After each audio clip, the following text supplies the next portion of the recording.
The antique jewelry box felt unusually light in my hands.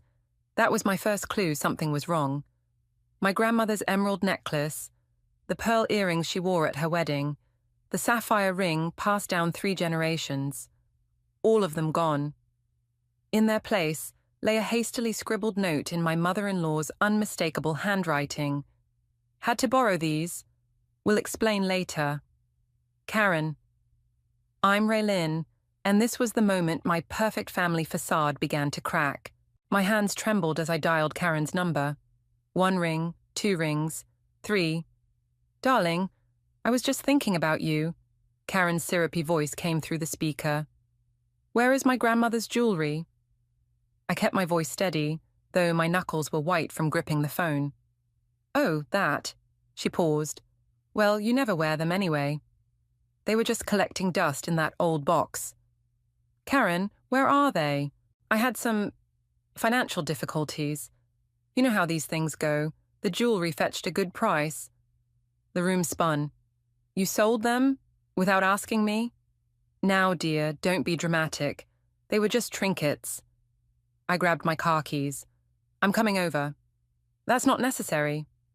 I hung up and drove to her house, breaking at least 3 traffic laws. Karen opened the door before I could knock, wearing her signature pearl necklace. Not my grandmother's, of course. Hers was probably genuine. Raylin, you're overreacting, she said as I brushed past her into the living room. Noah agrees with me that you never appreciated those pieces properly. I whirled around. You talked to Noah about this? Of course. He's my son. He understands that family helps family. Those weren't yours to sell. My voice cracked. That emerald necklace was the last thing my grandmother gave me before she died. Karen waved her hand dismissively. And now it's helping family. Isn't that what your grandmother would have wanted? Don't you dare pretend you know what she would have wanted. I stepped closer. How much? Excuse me? How much did you get for them? Karen straightened her blouse. 8,000. I needed it for what? Another spa weekend? A new handbag? I had debts to settle. She sniffed. Really, Raylin, this attitude is exactly why Noah worried about letting you keep such valuable pieces. My phone buzzed. Noah. Where are you? Mum called saying you're acting crazy. I laughed bitterly. Did she tell you she sold my grandmother's jewelry? Yeah, she mentioned that. He sounded annoyed. Look, they were just sitting there. Mom needed the money, and you never even wore them. They were mine, Noah. Mine. They're just things, Ray. Don't make this a bigger deal than it is. I looked at Karen, who wore a small, satisfied smile. In that moment, something inside me hardened. You're right, I said quietly. They're just things. And I'm just your wife, right? Just the girl who gave up her career to support your promotion. Just the woman who handles all the family events while your mother takes credit. Just the person whose inheritance apparently belongs to everyone except her. Ray, I'll be home later. I hung up and faced Karen. You know what the funny thing is? My grandmother always said jewelry tells stories. Each piece carries memories, moments, legacies. But you wouldn't understand that, would you? To you, they're just things to pawn when you're short on cash. Karen's smile faltered. Now you're just being petty. No, I'm being clear. For the first time in 5 years, I'm seeing everything clearly.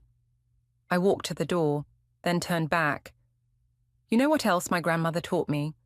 That karma has a way of coming full circle. Remember that, Karen. Are you threatening me? I'm promising you something. I met her eyes. You think you've won because you've taken my grandmother's legacy, but you've just given me something far more valuable, motivation. To do what? She laughed nervously. To show you, Noah, and everyone else exactly what I'm capable of. I opened the door. You've always treated my passion for jewelry design as a cute little hobby. Time to change that narrative. As I drove home, my mind was already racing with plans. Karen thought she'd broken me by selling my grandmother's jewelry. Instead, she'd lit a fire. I pulled out my phone and called my best friend Andrea.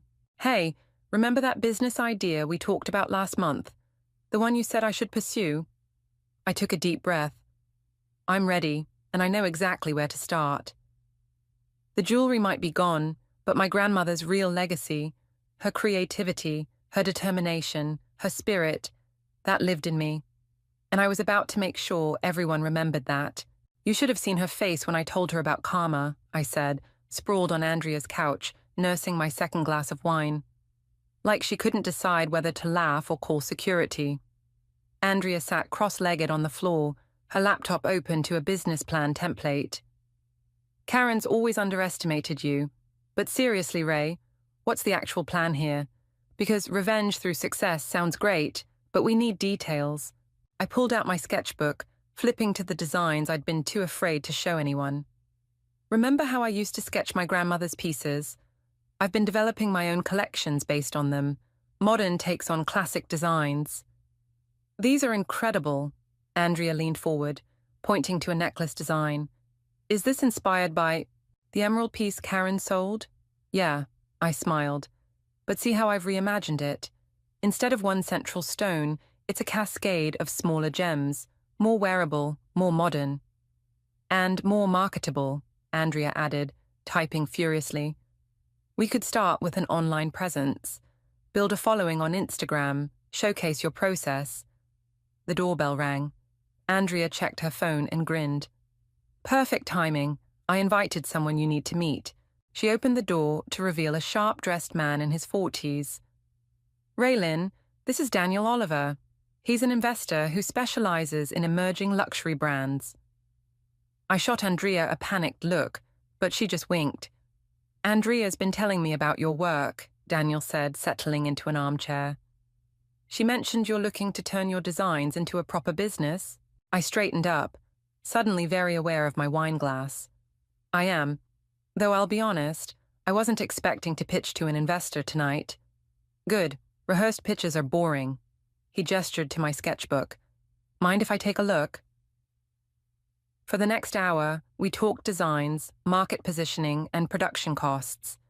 Daniel asked tough questions, but his eyes lit up at several of my sketches. There's something here, he said finally. Your designs tell stories. That's rare in this market.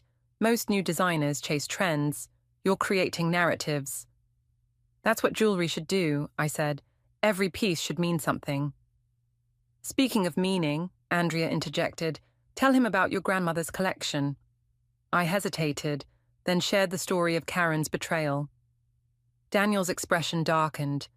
So you're planning to recreate the lost pieces? Not exactly. I'm using them as inspiration to create something new. Something that honors the past but looks to the future. I pulled out my phone, showing him photos of the original jewelry. See this ring? Instead of copying it, I'm taking its essence, the way the sapphire caught light from 3 angles, and translating that into a modern design. With a built-in marketing story, Daniel nodded. The phoenix rising from the ashes narrative. People love that. This isn't just about marketing. Of course not, he cut in. It's personal. That's what makes it powerful. But if you want to succeed, really succeed, you need to think bigger than revenge. Andrea leaned forward. What are you suggesting? I'm suggesting that selling a few pieces online isn't enough. You need a launch event, something that puts your brand on the map. He paused. Something that forces certain people to acknowledge your success. Like a fancy dinner party. Andrea's eyes sparkled. Where Raylin could debut her collection to potential buyers and, oh, I don't know, invite her entire family. I caught her meaning and couldn't help smiling. That would be quite an event. I'll tell you what, Daniel said, standing. Develop a proper business plan. Show me production costs, marketing strategy, everything. If I like what I see, I might be interested in backing your launch. After he left, Andrea poured more wine. Well, it's happening fast, I admitted. This morning I was just angry. Now we're talking investors and launch parties. Sometimes the universe gives you exactly what you need, exactly when you need it. She grabbed her laptop. Now, let's work on that business plan. We have a mother-in-law to impress. I pulled out my phone to check the time and saw 3 missed calls from Noah. I silenced it. You'll have to talk to him eventually. Andrea said softly. I know, but right now I need to focus on this. I opened my sketchbook to a fresh page. Besides, actions speak louder than words, and I'm about to make quite a statement. As we worked into the night, my grandmother's words echoed in my mind. Jewelry isn't just about beauty, dear. It's about power. The power to mark moments, to tell stories, to transform yourself. Karen thought she'd stripped me of my inheritance. Instead, she'd given me the push I needed to claim my own power. And this time, I wouldn't let anyone take it away. The sound of metal hitting metal filled my converted garage workshop as I carefully shaped a delicate silver wire. 3 weeks had passed since meeting Daniel, and I'd barely left the space except for essentials. Honey, Noah's voice interrupted my concentration. It's midnight. Are you coming to bed? I didn't look up from my work. Almost done with this piece. He sighed, leaning against my workbench. You've been out here every night this week. This hobby is getting out of hand. The word hobby made my hand still. It's not a hobby, Noah. It's a business. Come on, Ray, you can't seriously think. I have an investor interested. I finally met his eyes. A real one. Daniel Oliver. Noah's expression shifted from dismissive to concerned. You're meeting with strange investors now. Does Mum know about this? Why would your mother need to know about my business decisions? Because she has experience. She ran that boutique for years. The one she had to sell to pay off her gambling debts. The words shot out before I could stop them. Noah's face reddened. That's not fair. She had a rough patch that she solved by selling my inheritance. I turned back to my work. And no, I haven't told her about Daniel. I don't need her sabotaging this too. You're being paranoid. He ran a hand through his hair. Look, if you need money for your project, we can discuss it. But getting involved with outside investors is risky. I held up the piece I was working on, a pendant inspired by my grandmother's emerald necklace, but with my own twist. Instead of a single stone, I'd created a cascade of tiny emeralds set in a modern, asymmetrical design. What do you see when you look at this? Noah shrugged. It's nice. Pretty. Pretty, I repeated. Your mother saw my grandmother's jewelry as just pretty things to pawn. You see my work as just a pretty hobby. Neither of you actually see me. The doorbell rang, surprising us both at this late hour. That's probably Malia, Noah said. She mentioned stopping by. I followed him to the door, where his sister stood with 2 bottles of wine and an apologetic smile. Sorry it's so late. I was in the neighborhood and saw your lights on. She breezed past us into the kitchen. Noah, be a dear and grab some glasses. As Noah went for wine glasses, Malia turned to me. So, little sister, rumor has it you're starting a business. My guard went up immediately. Who told you that? Oh, you know how word travels in this family. She smiled sweetly. Mum's worried you're making rash decisions because of the jewelry situation. The jewelry situation, I repeated flatly. You mean when she stole and sold my inheritance? Ancient history. Malia waved her hand. Family forgives. But this business venture, are you sure you're ready for something like that? The market's so competitive. Noah returned with the glasses. That's what I was just saying. I mean, look what happened to Mum's boutique, Malia continued, and she had years of experience. Your mother's boutique failed because she gambled away the profits, I said quietly, not because of market conditions. Malia's smile tightened. Careful, Raylin. Family dynamics can shift very quickly when people start throwing around accusations. Is that a threat? A friendly warning? From someone who's been in this family longer than you? She sipped her wine. Mum's protective of Noah. She won't like you risking your joint finances on some jewelry-making scheme. I laughed. You know what? I don't care what Karen likes anymore. And my finances are none of her business. Ray, Noah started, but I cut him off. No, I'm done letting your family dictate my choices.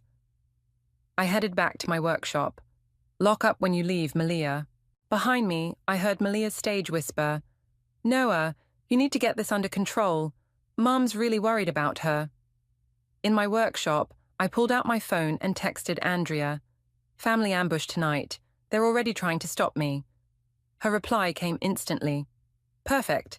The more they underestimate you, the better. BTW, Daniel loved your business plan. Meeting tomorrow at 10. I smiled, picking up my tools again. Let them think I was being rash.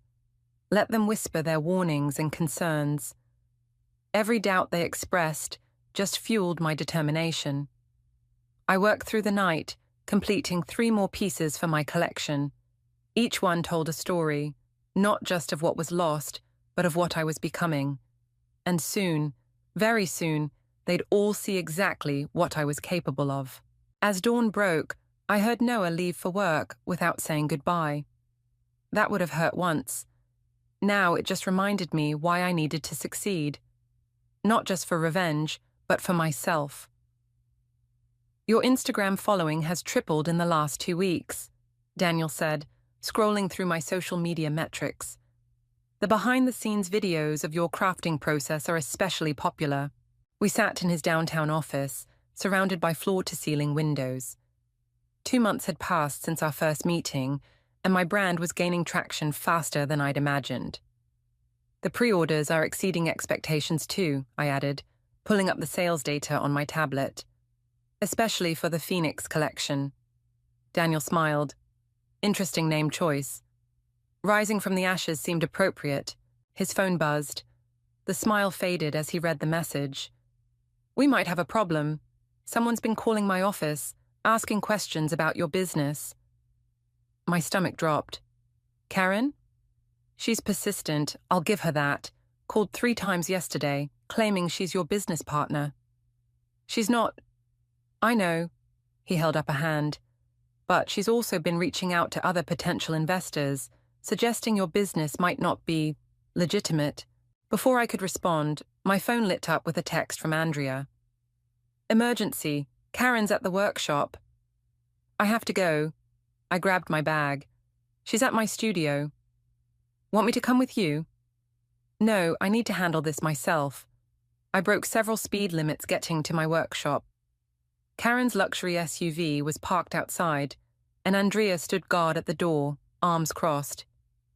She just showed up demanding to see your workspace, Andrea said as I approached. I told her it was private property. Karen spotted me and strutted over, designer handbag swinging. Raylin, darling, your friend here seems confused about family boundaries. There are no family boundaries anymore, Karen. You crossed them all when you sold my jewelry. Still dwelling on that, I thought you'd moved past it. She peered around me at the workshop door. I'm here to help, actually. I heard you're starting a little business, and with my experience, your experience in running a boutique into the ground, her smile tightened. I'm trying to prevent you from making expensive mistakes. These investors you're meeting with, do you really know who they are? Better than they know you, apparently. I stepped closer. Stop calling Daniel's office. Stop spreading rumors. Stop interfering. I'm protecting my son's interests. Your reckless spending on this hobby could affect his financial future. I haven't spent a dime of Noah's money. Every investment has been my own. Your own? She laughed. Where exactly did this money come from? From selling my car, from my savings, from the jewelry pieces I've already sold. I pulled out my phone, showing her my brand's website. See these pre-order numbers? That's all me. No help from family required. Karen's face darkened as she scrolled through the sales figures. These designs, they look familiar. They should. They're inspired by the pieces you stole. I did not. Save it. I took my phone back. You know what's funny? If you hadn't sold my grandmother's jewelry, I might never have found the courage to start this business. So really, I should thank you. Noah won't stand for this. Noah doesn't have a say in my business decisions. I opened my workshop door. Now, if you'll excuse me, I have orders to fill. This isn't over, Karen called as I went inside. Family dinner on Sunday, we'll discuss this properly. I turned back. Actually, I'm hosting a dinner party of my own soon. You'll all be invited to see exactly what this little business has become. After Karen left, Andrea followed me into the workshop. You know she's going straight to Noah, right? Let her. I picked up a half-finished necklace. I'm done hiding my success to make them comfortable. My phone buzzed with a text from Noah. Mom's upset, says you were disrespectful. We need to talk. I showed Andrea the message. Right on cue. What are you going to do? I opened my calendar and selected a date 2 weeks away.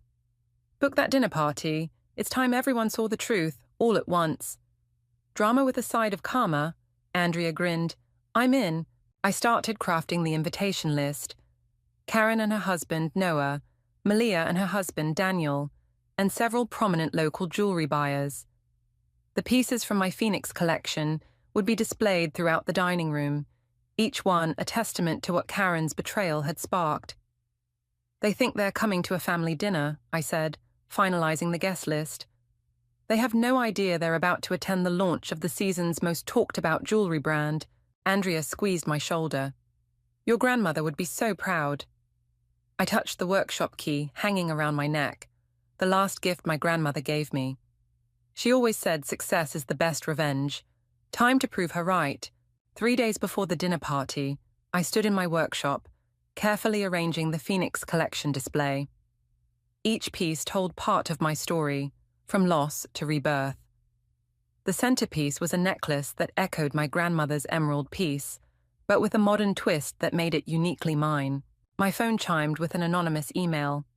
Thought you might find these interesting. Attached were screenshots of Karen's text messages to various family members over the years. My heart raced as I scrolled through them. Had to borrow from Noah's college fund. He'll never know. Malia's husband almost caught me taking from their joint account. Close call. That silly girl Raylin trusts me with everything. Too easy. The timestamp showed years of manipulation and financial abuse. I forwarded the email to Andrea. Her response was immediate. Holy shit. Who sent these? No idea, I texted back, but they're real. The college fund text matches exactly when Noah had to take out extra loans. The workshop door opened, and Noah walked in, the first time he'd visited since our fight. You've been busy, he said, looking around at the displays. That's what happens when you turn a hobby into a business. He picked up one of the pieces, a bracelet inspired by my grandmother's pearl set. These are actually really good, Ray. Try not to sound so surprised. He set the bracelet down carefully. Mom's worried about the dinner party. Of course she is. She thinks you're planning something. I met his eyes. She's right. Ray, please, can't we just have a nice family dinner without drama? Like the nice family dynamic we had when your mother sold my inheritance. Or the nice family support I got when starting my business. That's not fair. No, what's not fair is this. I showed him the screenshots. Your college fund, Noah. She gambled away your college fund and let you take out loans to cover it. His face paled as he read. Where did you get these? Does it matter? They're real and you know it. I took my phone back. Your mother has been stealing from this family for years. The only difference is, I'm the first one to stand up to her. I need to think. He headed for the door, then paused. The dinner party. What are you planning? Come and see. I turned back to my display. Oh, and Noah, wear something nice. There will be photographers. After he left, I received another anonymous email. This one contained bank statements, showing Karen had recently taken out 3 new credit cards in Noah's name. My phone rang. Andrea. I know who sent the emails, she said without greeting. Malia's husband works at the bank. He's been gathering evidence of Karen's fraud for months. Why would he help me? Apparently, Karen's been stealing from their accounts too. He's fed up. I sat down heavily. This is bigger than I thought. Use it, Andrea said firmly. The dinner party isn't just about your jewelry now. It's about exposing the truth. Daniel's bringing fashion journalists and buyers, I said. Karen won't be able to dismiss this as family drama with the press there. Speaking of press, your latest Instagram post hit 10,000 likes. The teaser video for the Phoenix collection is going viral. I smiled, remembering Karen's dismissal of my little business. Perfect timing. A text came through from Malia. "We need to talk. Coffee tomorrow." "Malia wants to meet," I told Andrea. "Think her husband told her about the evidence?" "Only one way to find out. Just be careful." I confirmed the coffee meeting with Malia, then returned to my display preparation. The pieces needed to be perfect, each one a symbol of everything Karen had tried to destroy. My phone buzzed again. "Daniel, major fashion blog picked up the story of your launch. They love the rising from betrayal angle. Karen's actions might actually help sales." I laughed at the irony. By trying to suppress my dreams, Karen had given them wings. By stealing my inheritance, she'd forced me to create my own legacy. The final piece I placed was a ring, a simple band with a hidden inscription, "From ashes, rise." I'd made it as a reminder to myself, but now it felt like a battle cry. 2 more days until the dinner party. 2 more days until Karen and everyone else saw exactly what their underestimation had created. The invitations had gone out, the press was interested, and my collection was ready. Let Karen worry. Let her scheme and plot.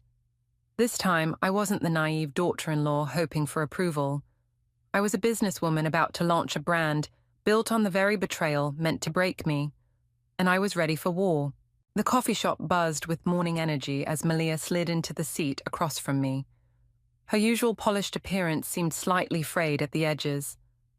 "I know what you're planning," she said without preamble. "The dinner party isn't just a family gathering. Never was."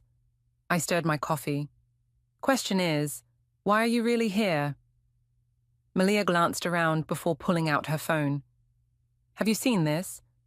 She showed me a series of bank statements. "My husband works at the bank, and he found—" "Karen's been stealing from you too," I finished. "I know. $6,000, Raylin, from our children's savings account." Her hands shook slightly. "She said she was helping us invest it. Instead, she lost it gambling." Malia's eyes welled up. "I defended her. When she sold your grandmother's jewelry, I actually defended her." "You weren't the only one she fooled." "No, but I was the one who helped her do it." She wouldn't meet my eyes. "She asked me to distract you that day, keep you busy while she got into your house. I thought she was planning a surprise, not—" The revelation hit like a physical blow. "You helped her steal my inheritance?" "I'm sorry." Malia reached for my hand, but I pulled back. "That's why I'm here. I want to make it right." "How?" "I have evidence. Years of it. Bank statements, text messages, recordings of her admitting to taking money from all of us." She pulled out a USB drive. "Everything's here." I stared at the small device. "Why give this to me now?" "Because you're the only one brave enough to stand up to her."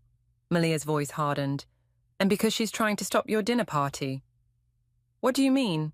"She's calling everyone on the guest list, telling them it's cancelled. She's even contacted some journalists, feeding them false stories about your business." My phone buzzed, Daniel calling. "Excuse me, I need to take this." "Raylin," Daniel's voice was tense. "We have a situation. Karen's been contacting my other clients, telling them I'm investing in a fraudulent business. Can she hurt us? Not legally, but she's creating noise we don't need right before the launch." He paused. "There's more. She's trying to get the venue to cancel our booking for tomorrow night." I felt Malia watching me. "Let her try. I have something that might help." After ending the call, I held up the USB drive. "What exactly is on here?" "Everything." Malia's eyes gleamed. "Including proof that she's been forging Noah's signature on loan documents. The latest one was just last week." My phone lit up with texts from Andrea. "Major fashion blogger confirmed for tomorrow. Also, Noah's been trying to reach you." "I have to go," I told Malia. "But thank you for this." "Wait." She grabbed my arm. "I want to help tomorrow night. Really help. Let me be part of exposing her." I studied her face, looking for any sign of deception. "Why should I trust you?" "Because she stole from my children." Malia's voice cracked. "And because you were right about karma. It's time she faced hers." Back at my workshop, I found Noah waiting. "The bank called," he said quietly. "About credit cards I never applied for." I know. Did you know before? Is that what tomorrow night is really about? I opened my laptop, plugged in Malia's USB drive. See for yourself. For the next hour, Noah sat in silence, reading through years of his mother's deceptions. His face grew paler with each document. All this time, he whispered. Every time I defended her. Noah, no, let me finish. He stood up, pacing. I chose her side, over and over. Even when she sold your grandmother's jewelry, I chose her side. Yes, you did. The dinner party tomorrow. Do what you need to do. He met my eyes. I won't stop you anymore. After he left, Andrea arrived with final preparations for tomorrow. The press is confirmed, the buyers are excited, and the collection is ready, she said, checking her list. Now we just need to stop Karen from— She can't stop this, I interrupted, holding up the USB drive. Not anymore. My phone chimed with a text from Karen. Darling, about tomorrow night. Perhaps we should postpone. Family matters should be discussed privately. I smiled, thinking of the evidence in my possession, the press waiting to cover the event, and the collection that would tell my story to the world. Looking forward to seeing you tomorrow, I texted back. Don't be late. The pieces were all in place. Tomorrow night, Karen would learn that some family matters deserved to be public after all.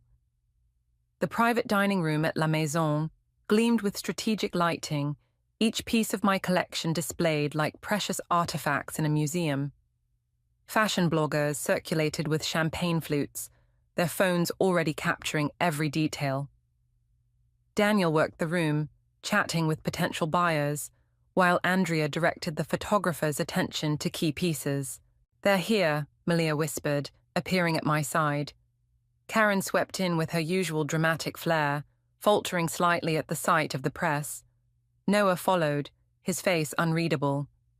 The rest of the family trickled in behind them, murmuring at the unexpected setup. Raylin, darling, Karen's voice carried across the room. There seems to be some confusion. I thought this was a family dinner. Oh, it is. I gestured to the displays, along with the launch of my jewelry brand.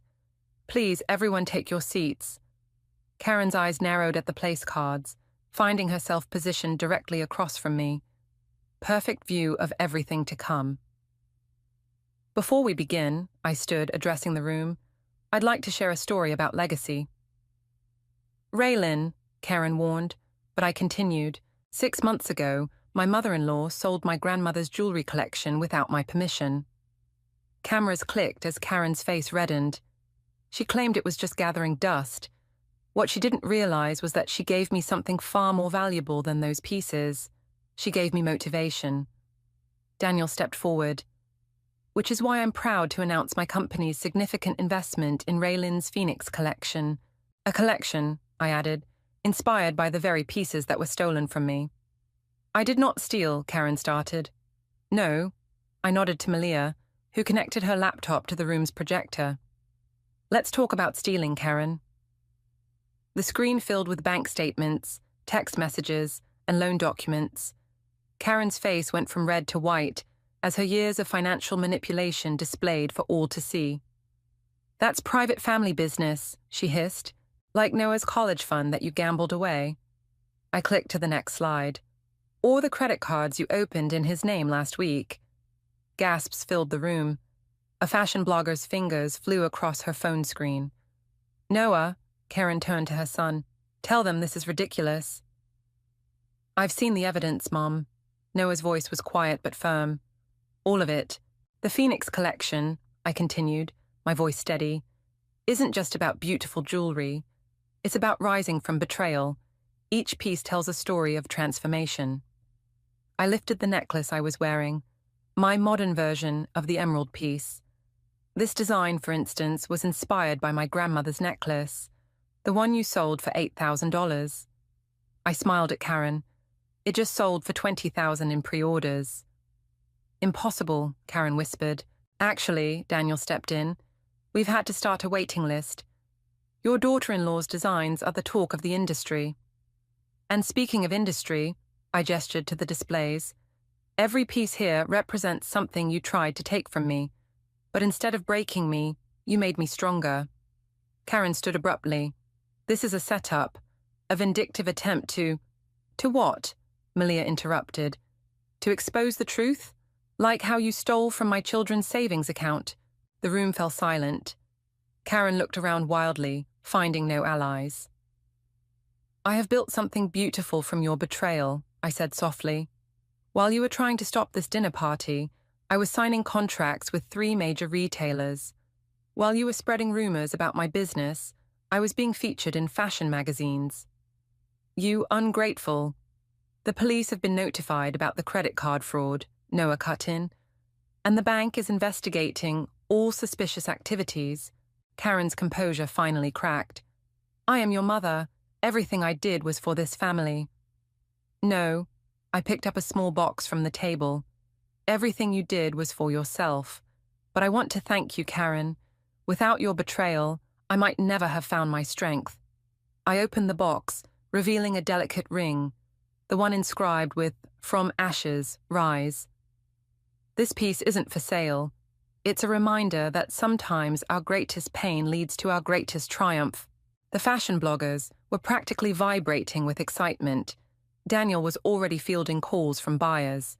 And Karen stood frozen, watching her carefully constructed world crumble. You can't do this to me, she whispered. You did this to yourself, Malia replied. We're just finally telling the truth. As Karen fled the room, Noah reached for my hand under the table. I squeezed it briefly before standing to address the press. They had questions about my inspiration, my designs, my future plans. But the real story, the one about betrayal, resilience, and rising from the ashes, had already written itself in the tears streaming down Karen's face as she ran from the truth she could no longer hide. The morning sun streamed through my workshop windows as I carefully packaged the last online order. My phone hadn't stopped buzzing since the dinner party. Journalists, buyers, and countless messages from people sharing their own stories of family betrayal and triumph. Your latest Instagram post hit 100,000 likes, Andrea announced, walking in with coffee. The video of Karen storming out might have helped. Did you see the comments on the Phoenix Collection feature? All 5,000 of them. She grinned.